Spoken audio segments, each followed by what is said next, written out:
Hello kaibigan, ikaw ba ay nagpadala using GCash sa isang bank account pero hindi na-receive?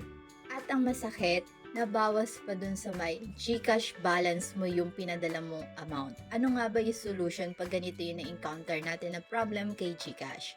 Well, ang una natin gagawin, pupunta tayo sa may Chrome and magsasubmit tayo ng ticket. And malaki yung chance na malalaman natin kung saan nga ba nagkaroon ng problem. Paki-check na lang din kung tama ba yung nilagay nyong details ng bank account. Check nyo din yung reference number dahil kakailanganin natin yan sa pagsasubmit ng ticket. So dito, sinearch ko lang submit ticket GCash. Then here, itap lang natin yung GCash Help Center. And dito, itap natin yung 3 dash.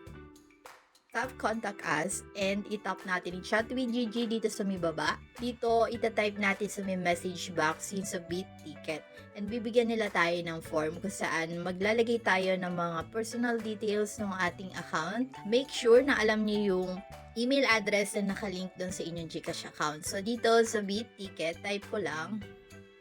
And send ko na.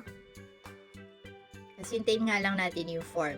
And within the next 24 hours, magpapadala sila ng confirmation or notification regarding dito sa ating problem. So, tap natin yung submit a ticket para makita nyo na yung mga kakailanganin nyo sagutan.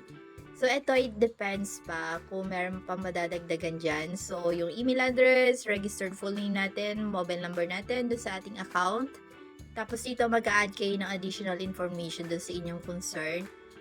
So, dito, i-add nyo lang dito yung pinaka-receipt nyo galing doon sa history ng GCash account nyo. Dito, add file, tapos i-upload nyo lang dito yung screenshot. Anyway, dito na tayo sa concern category, tap natin to, and hanapin natin yung send money to bank, okay? Send money to bank. Then, dito ang daming topic ko. I did not receive the bank transfer email confirmation. I'm getting an error when doing bank transfer.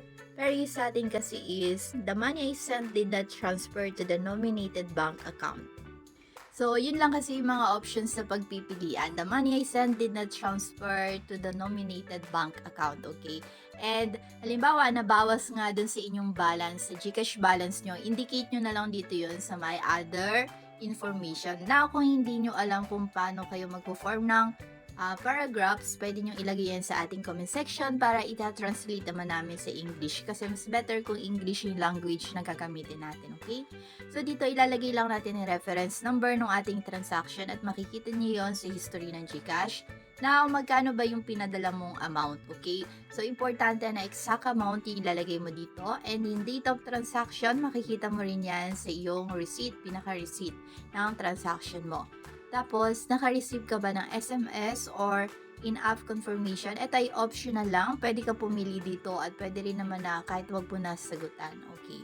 So, kung yes, itap mo dito yes. Kung no naman, no, okay? Then, katulad ng sinabi ko kanina, maglalagay lang tayo dito ng screenshot ng ating receipt, ng ating transaction. Then, after that, review natin yung mga information na nilagay natin. Dapat accurate po yung mga ilalagay nyo dito, ha? Kapag okay na lahat, itap na natin i-submit. Then, maghihintay na tayo ng email from GCash. So, hanggang dito na lang ang video natin. Thank you kaibigan and see you around.